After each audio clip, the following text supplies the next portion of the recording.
Hi and welcome to another Astro Matcher video in which we look at how well the personalities of couples match for a long-term romantic relationship. Today's video is special in the way that it is the first one in which we are going to use the new version of our matching API. Now what does that mean? Well, in the previous videos we always only got the final match score for the couple to rate their relationship. But this time we are going to see different aspects of the relationship rated as well. For example, attraction, their emotional compatibility, the suitability of the relationship for children, etc. So, let's get started. In today's video we take a look at this couple here. These are Bruce Willis and Demi Moore. Both are American actors that were very famous back in the 1990s. You probably know Bruce Willis from the Die Hard action movies and Demi Moore from the movies Ghost and/or Striptease. Briefly, their relationship went like this. Bruce Willis and Demi Moore met at the premiere of the action comedy Stakeout in 1987. They married the same year and had 3 daughters. After 11 years, they announced their separation in 1998. However, they remained close friends, and Bruce even attended Demi's next marriage with Ashton Kutcher. In an interview, Bruce said, "I felt I had failed as a father and a husband by not being able to make the relationship work."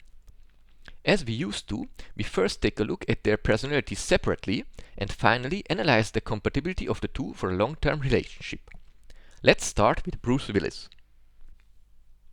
Bruce Willis was born on the 19th of March in 1955 at 6:30 p.m. in Idar-Oberstein in Germany.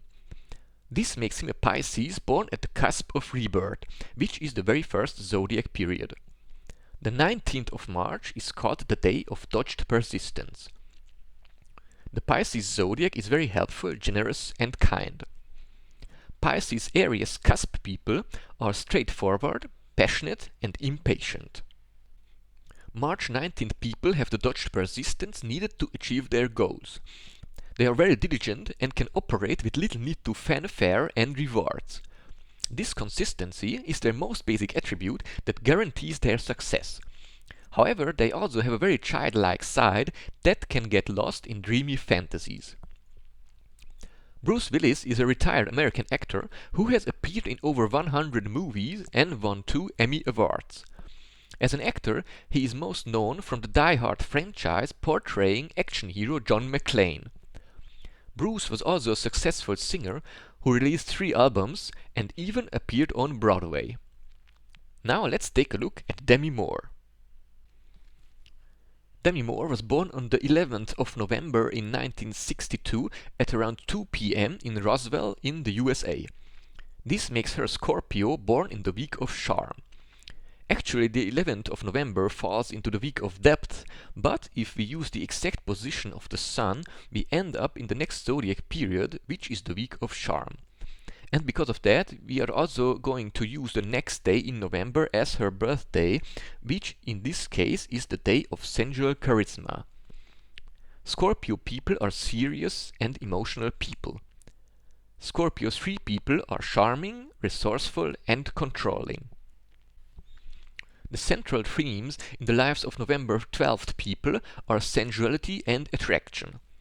The sensuality might express itself in their physical appearance and/or in the works they are involved in. They display an integrity and dedication to their work that lends grace to their persona. Their magnetic attraction can put them into a godlike position in which they are worshipped by others. Demi Moore is an American actress who has appeared in over 50 movies. She had her breakthrough in 1990 for her starring role in Ghost, the highest grossing film of that year that also earned her a Golden Globe nomination. In 1996, Moore became the highest paid actress in film history, starring in the movie Striptease. In 2004, People magazine ranked her 9th on their list of all-time most beautiful women.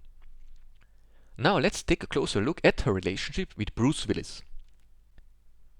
Here you can see the synastry of Bruce Willis and Demi Moore. Let's first take a look at their ascendant interaspects, which indicate attraction between two people's personalities. You can see several ascendant interaspects in this matrix, from which actually all of them are beneficial. This Sun to Ascendant conjunction indicates strong attraction. These trines are not that strong aspects, but they are also harmonious. And the very best aspect can be seen down here, which is this Ascendant to Ascendant opposition. This is the very best aspect you can have in a synastry indicating attraction between two people's personalities. It means that they both have the feeling that the other person is what they are missing. You can see here on the left that the aspect is not that strong, meaning that the opposition is not an exact opposition, but nevertheless this is a very favorable aspect and indicates a strong attraction between the two. Next, let's take a look at their sun positions.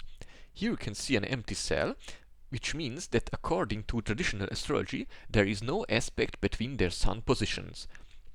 However, I highlighted this cell in orange color because according to Gary Goldschneider's zodiac period system that we are using, the Pisces, Aries, Cusp and Scorpio 3 combination is bad for a romantic relationship.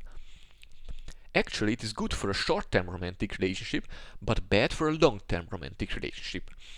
Because when serious problems arise, the Pisces, Aries, Cusp person tends to withdraw, whereas the more serious Scorpio 3 person will try to change things on their own. This, however, makes them seem too controlling in the eyes of the Pisces, Aries, Cusp person. Therefore, the Scorpio 3 person is usually the one getting frustrated in the relationship and ending it. Let's move on to their personal planets and what we can see by looking at them. The most conflicting aspects can be seen with Venus over here.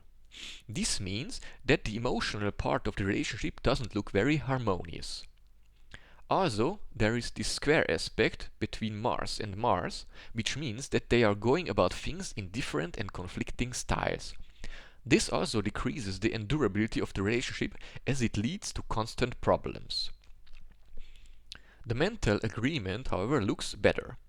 When we look at Mercury, you can see conjunctions and oppositions here and also here, which indicate harmony. However, these are rather few and not so strong interaspects, so it's hardly above average. Finally, let's look at the lunar nodes, which stand for their purpose or life path. As you can see, there are not many lunar node interaspects in this matrix. What stands out is this moon to lunar node opposition here, which indicates that Bruce can give Demi the feeling of supporting her with her life's purpose. But overall, there is not much going on regarding this part of the relationship in this synastry.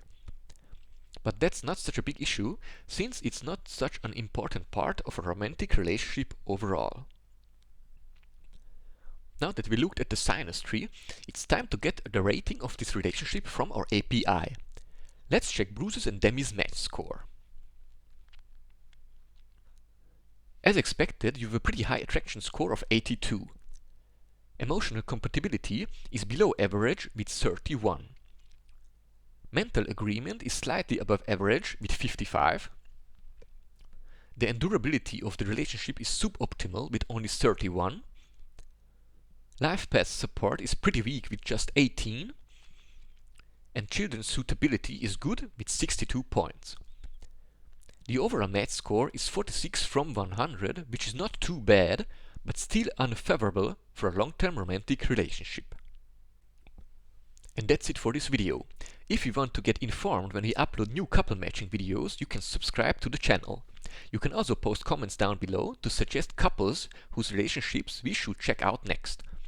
And if you want to find out more about Astro Matcher API, you can visit our website astromatcher.com. Thank you for watching and see you in the next video.